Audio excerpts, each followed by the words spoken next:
Hello, everyone, and welcome to Civic Platform.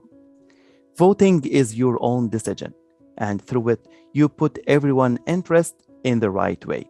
So you must participate in it and not ignore it, because we don't want to make things more difficult in ourselves or in our community.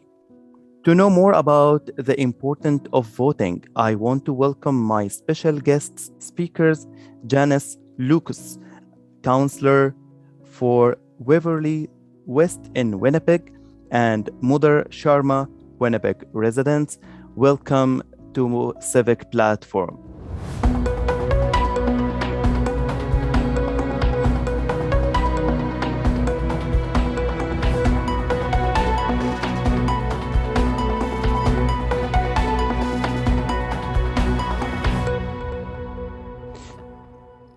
Janice, I will start with you. Can you please introduce yourself? Who are you and what are you doing? Sure. So my name is Janice Lukes. I am the city councillor for the Waverley West ward in the southwest part of Winnipeg.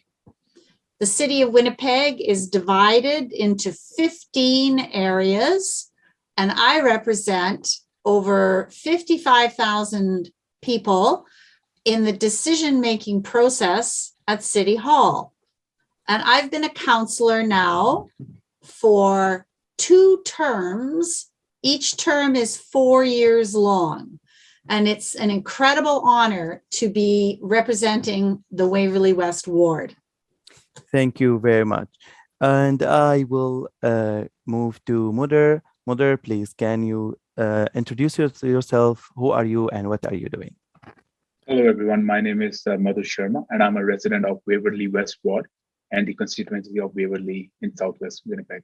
Thank you. Welcome to our show. So, Janice, what is an election and why it's important? Well, an election in Canada is very important because it provides people the opportunity to choose a representative that will represent them in the decision-making process. So whether it's at the federal level, voting for the Prime Minister of Canada, or the provincial level, voting for the Premier, or at the municipal, the city level, voting for the mayor. So it's very important to vote. And I think it's very important to vote because these people represent your best interests. They aim to represent your best interests in the decision-making process. And voting in Canada, in Manitoba and in Winnipeg, is a democratic right. And it's a way to participate in democracy.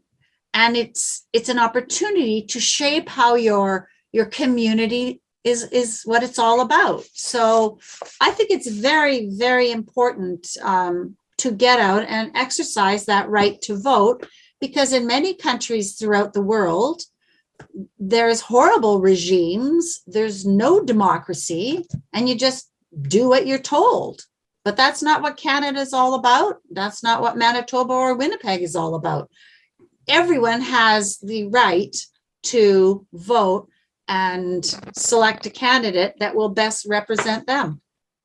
So you mentioned that everyone have a right to vote. So how accurate this one? Like the permanent resident, they can vote, or just the resident? In Winnipeg, as Manitoba and Canada, you need to be a Canadian citizen to vote. You need to be 18 years of age or older.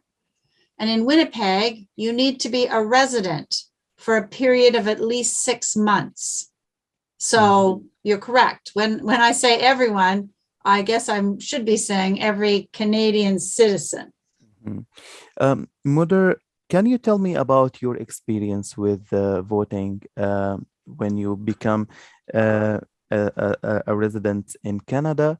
and how it's important for immigrants to start voting. Yeah, so I'll just give a quick overview about myself. I'm a first generation Canadian citizen. I moved here with my family at least 40 years ago. So when we talk about voting, it's a right given to us by the right of the Charter of Rights, which is a right for individuals and citizens of Canada. So it's very important to have a right of voting. When we look at some other countries, a lot of individuals don't have a right. Here in Canada, this is such a wonderful country and a wonderful province of Manitoba that we live in, where we have an equal right of representation, including women. And Canada was one of the first countries who given that right to women to participate in the electoral process. So it's very important for immigrants, new Canadians, to get involved in the process, have their opinion and their issues that they face as new immigrants in this country, talk to them with their electoral representatives, their city councillors, their local MLAs, their local member of parliaments, and see what are the important issues they have and what are the priorities they have as electoral representative of those communities. So I will say it's very important for new immigrants to get involved in the electoral process and have their voice heard. Thank you. Janice, another questions. Many of people hesitate to vote for many reasons. How we can encourage them? How we can say it's very important to you guys? You have to give your voices, and you need to write your choices. How you can track them to vote? So I'm going to speak from the perspective of someone living in the city of Winnipeg. Now, I recognize that being a new Canadian, an immigrant, there is a lot of things to learn about the culture, the city, the job, having your children go to school. So sometimes it may seem just more work to try and figure out who to vote for. And I understand that can be a challenge. But I think that it's really important that Canadian citizens, immigrants, new Canadians, learn about the candidates, learn about what the representatives stand for, learn about what they're running on, what issues they're running on, and that will help them make an informed decision on how to vote. And in the city of Winnipeg, we have a website that people can go to when an election is on, and they can learn who the candidate is in their area, and they'll go to the candidate's website and they'll learn what that candidate stands for and represents. And I think from a resident of the city of Winnipeg, when you vote for your representative, they can impact a lot of things in your day-to-day life. Whether you pay more taxes, whether the person wants to see more money spent on parks or recreation, or maybe the person wants to see more money spent on roads. It's important that you learn, obviously, about what that candidate is wanting to be elected on, what their platform is, and then to make that effort, and then to go out and to actually vote. So it's kind of it is a bit of work to learn about the candidates, and then the work is to get out and actually vote. But it can make a huge difference in people's lives, and I think people need to think of, why did they come to Canada? I think a lot of people came here for freedom and opportunity, and to not have a regime or a dictatorship. Yep. And if you don't get out and vote, who knows what will happen, right? It's very, very important. And during an election, you will see many signs, you will see many brochures. We don't have vehicles that we drive around with sound systems talking about it, like in some countries, but many candidates go to the mosque, to churches, to places of worship, to meet people, to talk to them, to parks, to events. And then that way it makes it accessible so people can learn about them a bit more. Yeah. Mother, I want to ask you like a personal question. If you said to someone, you have to vote, okay, and they will respond to you, why? If I vote or not, it will be the same. My sound, it will not change anything. So I don't want. These people, we can face a lot of them in our community as immigrants. Like there is another people, they will take a right decision. The Canadian government, they are every time supporting us. So I'm hesitating. I don't want to vote.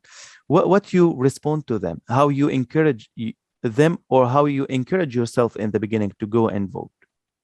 Yeah. So what I will say is basically, it is very important to have your voice heard as different immigrants, different communities, different cultures. So as Councillor Lukes mentioned, and I'll expand on her point there, it is very important to know who your local representatives are. And I will share my own personal story, and I'll use that as example, how it's important for others to get involved. So I met Councillor Lukes at one of the cultural events in the park. And I had a good conversation with her, and then I found out that she is my local councillor. So I asked her to sit down for a cup of coffee. I wanted to know what value she brings and what she thinks about different communities, different cultures in Winnipeg West Ward. I had a very good discussion with her. She mentioned about the projects that she's working on, and she mentioned about the local park in my community, the Bhagat Singh Park, which is named on a very religious or the cultural leader we had in India, in Punjab, a freedom fighter. So I was very pleased to hear that we have a city councillor who's working on her efforts to represent my community. And then I also found out that she's working on a Jinnah Park in South Point, which is also focusing on the Pakistani community we have in South Winnipeg West Ward. So talking to her, I did share some of the concerns and some of the issues I faced myself as an immigrant. And she was always very welcoming, addressing those concerns. And same thing happened at the local representation when we talk about the provincial representation. So I found out John Reyes is the MLA for my area. So I sent him an email to if he has some time to sit down and talk about his priorities. And he was very welcoming. He gave me a time. I sat down with him. I spoke with him about his priorities, and he told me about all these efforts he's doing for the Waverley constituency. And part of that was a community center, a much needed community center in that part of the city. And I know Councillor Lukes also helped at the city level with it. And we had a federal representation as well with the MP Terry Duguid on that. So what I will say, using that as my personal example, is we as immigrants, we won't know much if we don't go and talk to our local representatives and get involved in the electoral processes. Canada is a very welcoming country. We have seen immigrants from all walks of life move into this country for a good life, for not only for themselves, for their kids and future generations. But how getting involved in the electoral process is helpful is there will be certain things that these electoral representatives don't know. They will learn when we talk to them, and vice versa. We will learn more about the indigenous cultures we have here in Canada, local cultures we have, or different cultures we have.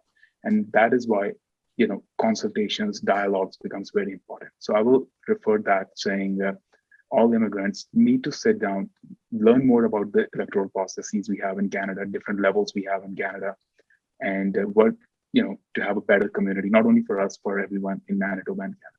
Thanks. So in another word, I can say, like, even if you have just one voice, it makes with like me and you. So in the end, we will make the differences, right?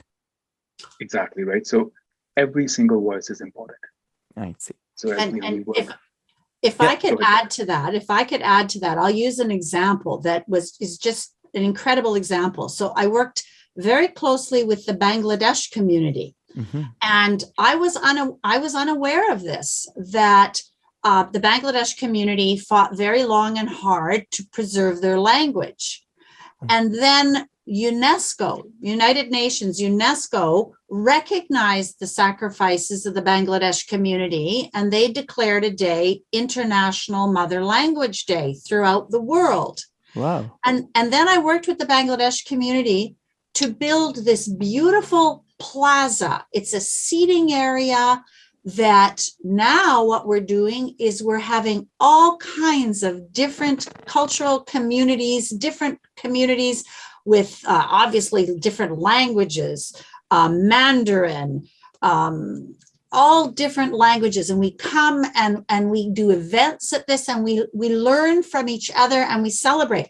And I was unaware of the history of the Mother Language Plaza and the origins of it, but learned it from the Bangladesh community. So, and now the whole community is able to celebrate their language and have events and cultural events at this plaza. Yeah. So I think in Canada, what I don't really see much in other countries around the world, or not as many, is our elected representatives are very open and accessible. So, you know, Madura calls me up and he wants to talk to me about an issue. I'm like, sure, Madura, let's go for coffee, or let's meet at the upcoming, you know, Diwali event or whatever, right? And then we meet, we talk, I make myself very accessible to the community because I want to hear, I want to learn. Myself, before I entered into politics and before I had children, I traveled to many countries in the world because it fascinated me, and I learned so much.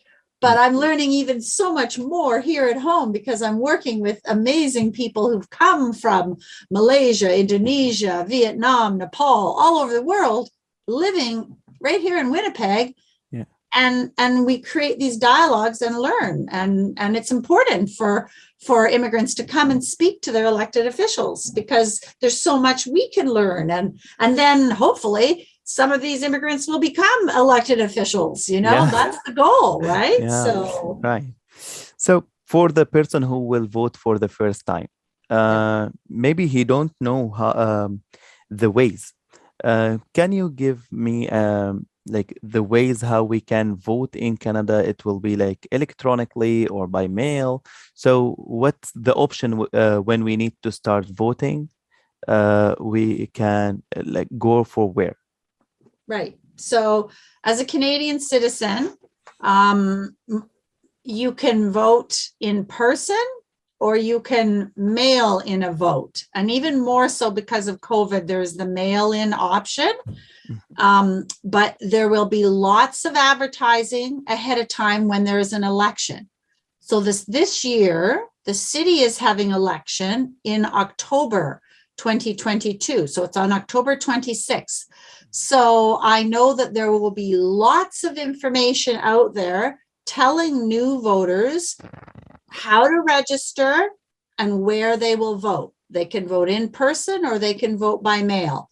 But, you know, they have to be aware. And I know through many of the cultural organizations, there'll be lots of promotion and advertising. So, you know, I would encourage new Canadians to reach out to their community or to reach out to the City of Winnipeg website. It will be on the City of Winnipeg website.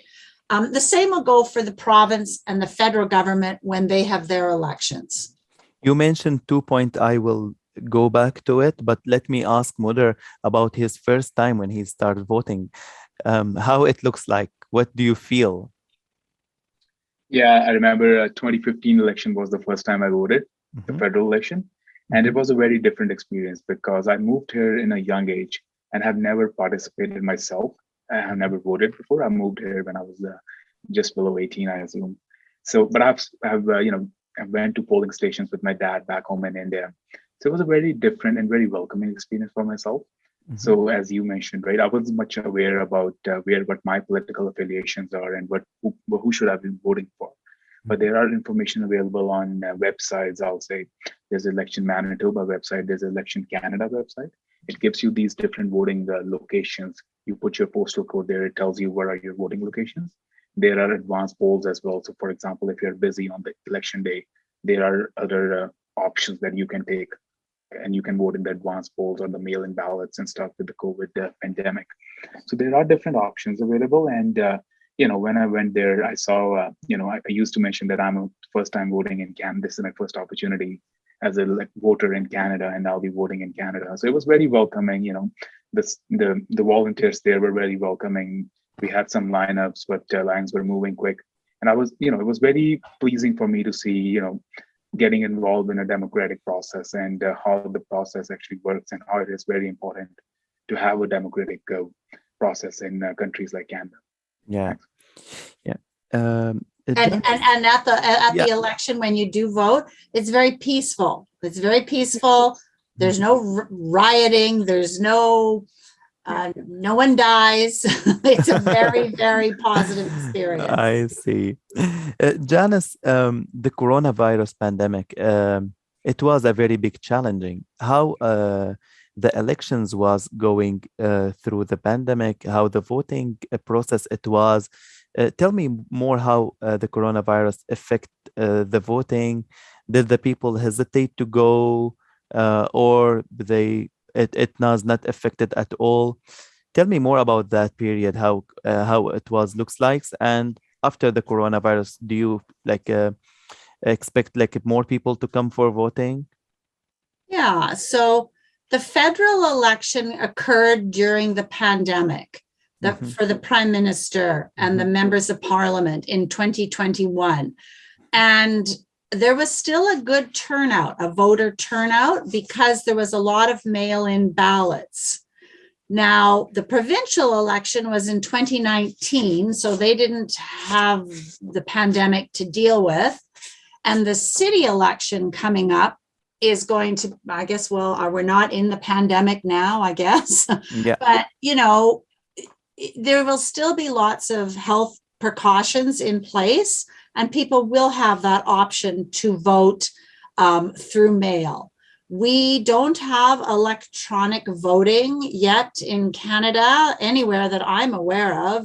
Madhur, are you aware of anywhere that has electronic voting in Canada, city, province, feds?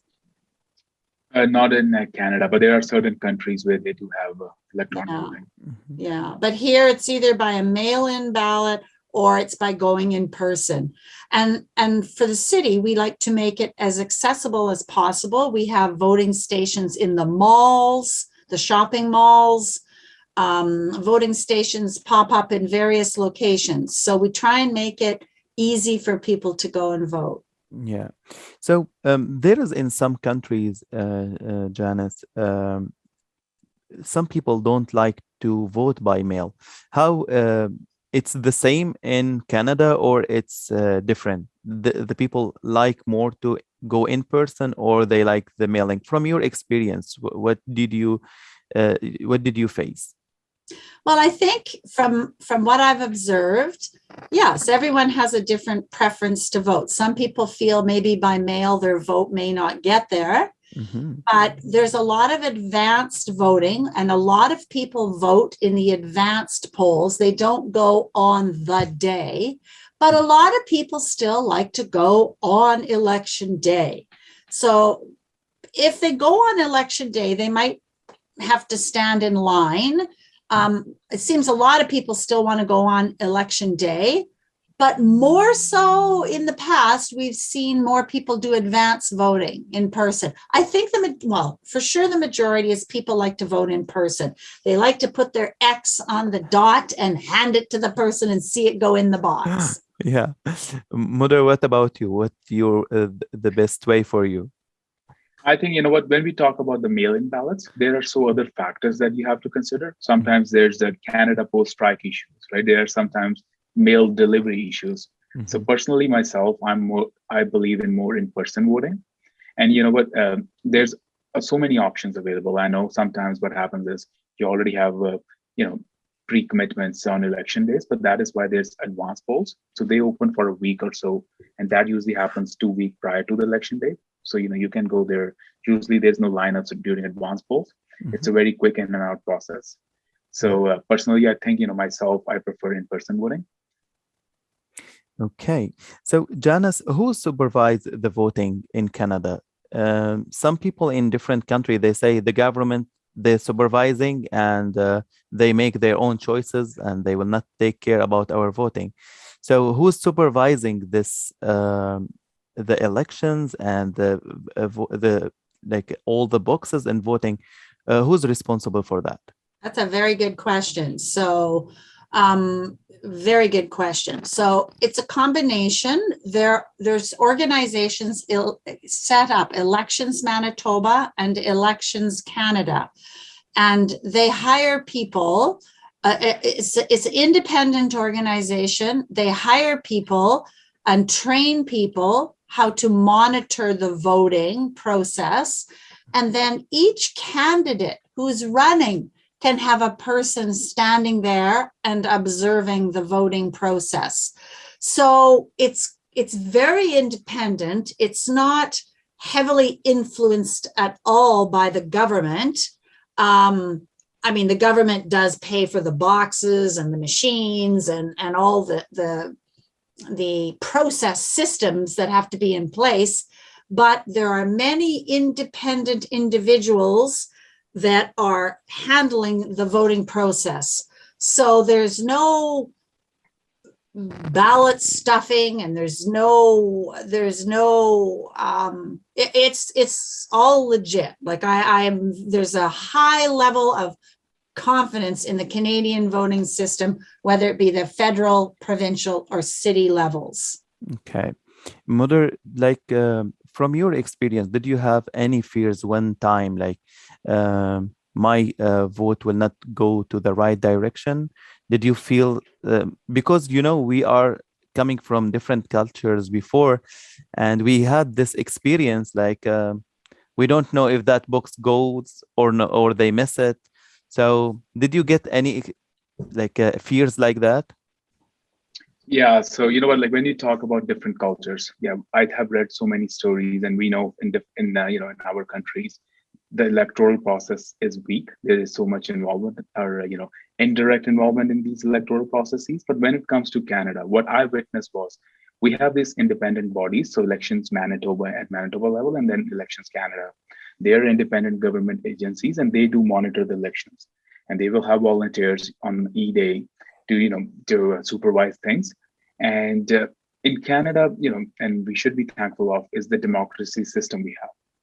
And when I read about the rules and procedures we have and the rights we have, I felt it's not the same like what we see in our countries, in India and in other countries, that the process getting hijacked by certain people.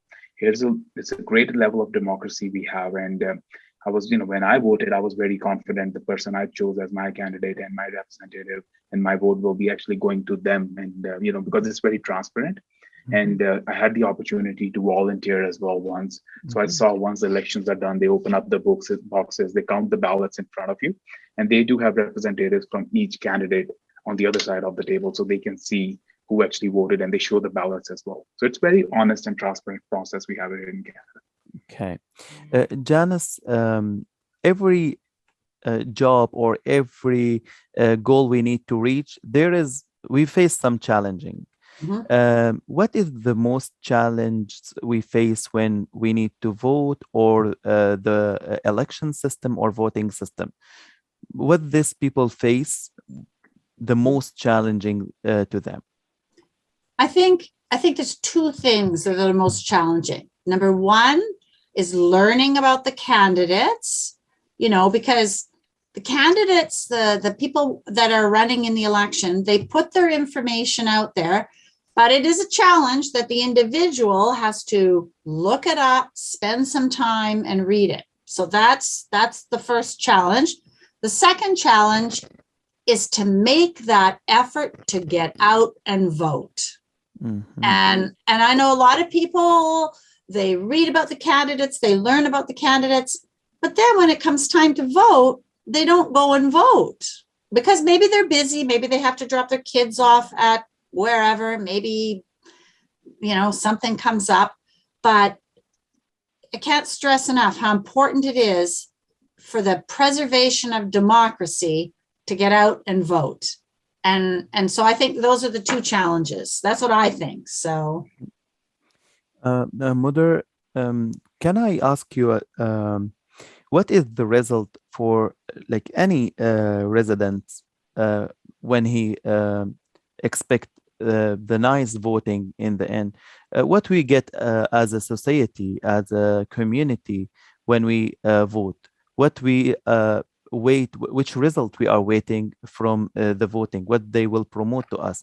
And Janice, I see you're excited. You can add after Mudar if you have some comments. Yeah. Yeah, I'll keep my comment brief. So basically, what, like, I'll answer your first question as well.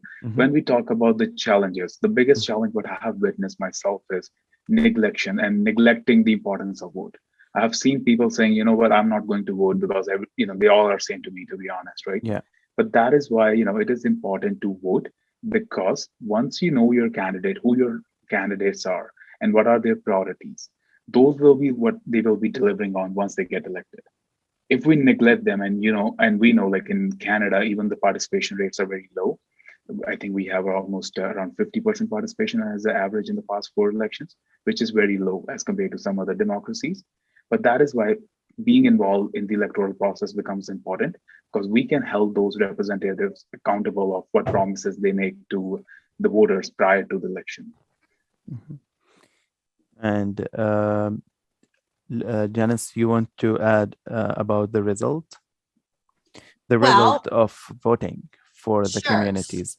Sure. So then when people get out and vote, and then a person is elected, then the person is responsible to deliver on their commitments and what they said they were going to do. And it's really, that will determine if they'll get elected again or if they won't. And I think that once someone's elected, then they roll up their sleeves and they start the work of delivering on what they committed to during the election. So the people in Canada, when they listen or hear for all the promises from the candidate, and they didn't see what he promised being done in the real, what the action they can took to see why you promised us this things and you didn't do it. How they can, I don't want to use the word judging or like complaining. What is their reflection when someone saying something and not doing something? If I, like, say, for an example, if I make a promise or a commitment that I'm going to do this, I need to work very hard to do it. If I can't do it because of some other external forces, it is my responsibility to explain to the voters why it wasn't delivered on, why I couldn't do it. Some people will accept that and understand it, and others won't. But I think it's my obligation that if I can't deliver on something I've promised, I need to explain why and not just brush it away. And, the world is a very changing place. There's many things that change over a time after you're elected that maybe like the pandemic has changed a lot of things. And during that process, we couldn't be doing some of the things that we needed to do to make the changes we wanted. So, people have to be aware of that. And I think most people are. But, the recourse that people have is the next time an election comes around, if you didn't like what that person did, don't vote for them. Learn about the other candidates and vote for someone else. Mudar, what's your point of view here? Yeah. So, what, I'll just share a quick anecdotal myself. And then, I live in the Bridgewater Lakes area there. So it's a new community in Southwest Winnipeg. So it includes Bridgewater Lakes, Bridgewater Forest, there's Prairie Point, South Point. And I remember back prior when, after 2012, when this all plan was getting executed for this new community, there are so many services you need when it comes to a new community, right? Yeah. And I know prior to 2018 election, Councillor Lukes and, attended a public forum with her, where one of the goals was basically to have a community center for that area. And I know, representatives at the different levels agreed to it. And it's very pleasing to see that now we have electoral representatives especially at the city and the provincial level, delivering on it. I know there's a work happening, money's been already committed. So nice to see, what they promised before getting elected, and they're delivering on it. And other important element is having schools. So I know there's a new school coming in that neighborhood as well. So again, so promises made prior to the election and how the elected officials are delivering on those promises is very important. And on the other hand, one other thing I want to mention, especially for immigrant communities, is being realistic with your asks as well. I have seen different asks, some promises are deliverable, some are not. And we have to be we have to do our studies. We have to know what are realistic and actual deliverables that these electoral representatives can deliver, and work on together on those promises. And, end of the day, there's always another election that will be coming, in every 4 years. So if we have any elected representatives, they don't deliver on their promises, there will be opportunity, whether it is these public forums, these meetings, town halls, where we can hold them accountable of all those promises. Thank you very much. Janice, in Canada, there is a very nice example for a democracy.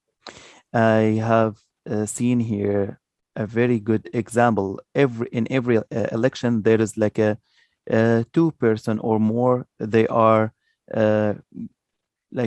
going in the same race. Everyone, they will win in the end with that position.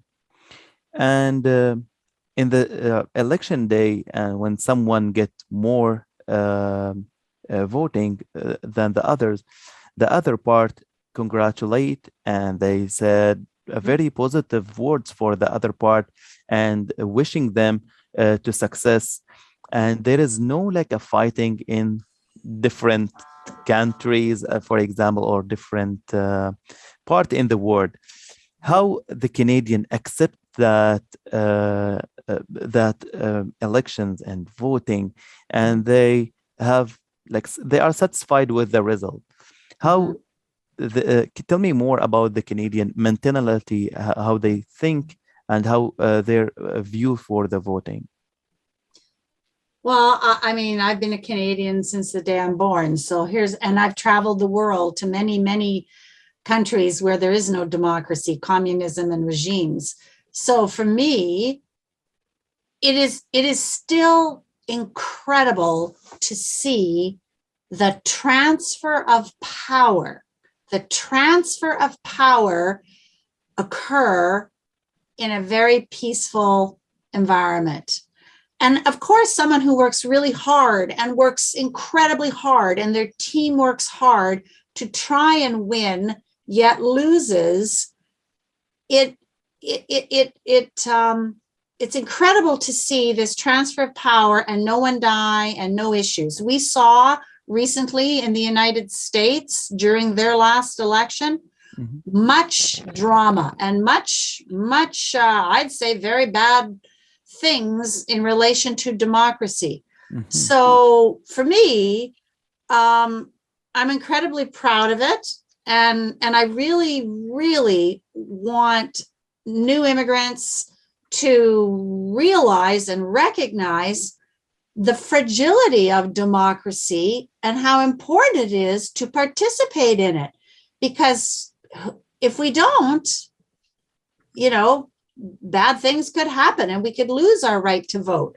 And it does frustrate me sometimes. Many Canadians who've never traveled the world, who've never seen, who maybe don't focus on what's happening in the world, they take Canada for granted. They take our freedom for granted. They take our rights for granted, and they don't get out and vote. And that just drives me crazy.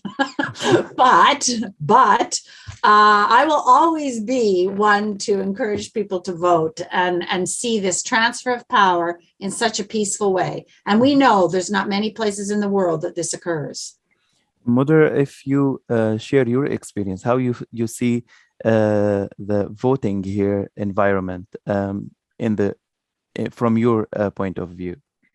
Exactly. And you know what, that is where like the freedom of speech and respectfully disagreements among the different spectrums also become very important.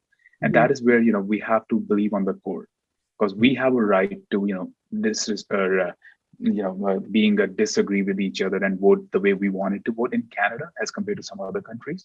And freedom, there's a big cost to pay to get a freedom of speech. And that is why, having a freedom of speech, it's a core pillar of democracies in Western countries. It's very important. We have seen, and Councillor Lukes mentioned about the last US election. Yes, there were very scary, times that we have seen in the past few months and years, especially during the pandemic in certain countries, right? So having that right becomes more important, especially when we see, the calls of communism in the Western countries nowadays. It's very scary. We have seen so many immigrants fleeing their own countries to get that core right of freedom of speech and expression in these countries. And that is why, being respectful, but disagreements on respectful platforms and respectful environments becomes more important. Janice, we are now reaching the end of this episode. What is your final advice or suggestions for everyone in the end of this episode? Mm-hmm. I guess what I'd have to say is, if you have the right to vote, you're a Canadian citizen and you can vote. I can't stress enough how important it is that you get out and vote, that you learn about your candidates and that you get out and vote. And the candidates will make themselves very accessible, not to be afraid to come up and approach them and talk to them and ask them all kinds of questions, and then actually get out and vote. It's so important. Mother, also in last minute, do you have anything in your mind you want to add? Again, I just want to mention to all my immigrant colleagues out there, please get involved with the processes. Know your local representatives, call them, message them, or email their offices. They will be more than happy to sit down with you, know them better, and get more involved in electoral processes. Thanks. Thank you very much for both of you. I was very glad to have you on Civic Platform. Thank you, Janice Lukes, Councillor for Waverley West in Winnipeg, and Mother Sharma, Winnipeg resident. Thank you very much. Thank you, sir. Thank you very much. You're welcome. I will speak now as a human being. I'm not a host for this show. I just want to say, if I have a chance to vote, I have to take it. This is my decision, and no one should take this right from me. This is what I want to see for myself, for my family, and for my community. So why I missed that chance and not vote? So I don't have enough to say. Thank you for watching, and welcome to Civic Platform. As you know, if you like this episode, please like, share, and subscribe to see our upcoming episode. Thank you very much. Bye.